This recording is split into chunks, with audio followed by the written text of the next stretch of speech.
Šobrīd mēs atrodamies Svētās Marijas Magdalēnas baznīcas torņa kapelā, kur arī ir svētākais sakraments un arī tāda atsevišķa lūkšana vieta.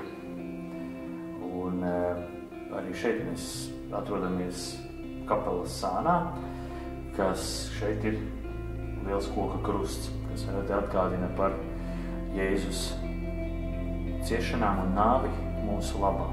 Kunga nāve notika Lielajā piekdienā, un tāpēc arī baznīcā ir tāda tradīcija, kā arī paraža, ka piekdienās mēs atceramies Kunga nāvi.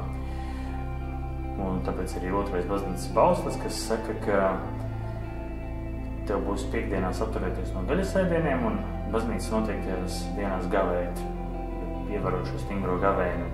Tās noteiktās dienas savukārt ir pelnu trešdiena un lielā piekdiena. Bet pārējās visās piekdienās mēs esam aicināti atteikties no gaļas ēdieniem. Gavēšana, tas ir tāds stingrais gavējums, kur parasti tiek ieteikts tikai vienreiz dienā ēst līdz sāpam, pieaugušu cilvēku vecumā, tas, kurš vairs nav bērns un vēl nav seniors, savukārt bērni un jau sirmgalvi, tiem jau ir 3 reizes dienā līdz sāpam. Gaļa, tas ir tas pamats, bez kā varbūt var iztikt mūsu uzturā. Bet arī šis baznīcas bauslis un arī kanoniskās tiesības pieļauj to, ka bīskapu konference var aizvietot šo gaļu. Var palikt gaļa, bet cilvēki var izdomāt kaut ko citu, kas aizvieto šo, pieņemsim, atteikties no savas mīļās TV pārreides tajā piekdienā vai neizlasīt to žurnālu, kur ļoti patīk lasīt, varbūt šokolādi neapēst un daudz kaut kādas lietas var ierobežot sociālo tīklu apmeklējumu.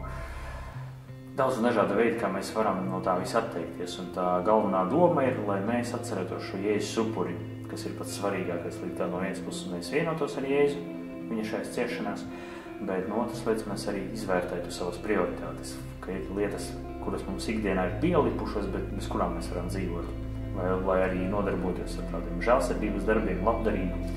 Šo gavēju mēs tomēr iemācāmies šo atteikšanos no kaut kā, jo Jēzus atteicās pats no sevis, uzņēmās ciešanas mūsu dēļ, un ka arī mēs no kaut kā atsakoties apliecinām savu mīlestību, kaut piemēram ietaupām līdzekļus, ko varam noziedot, piemēram, kādam, kuram vajag vairāk.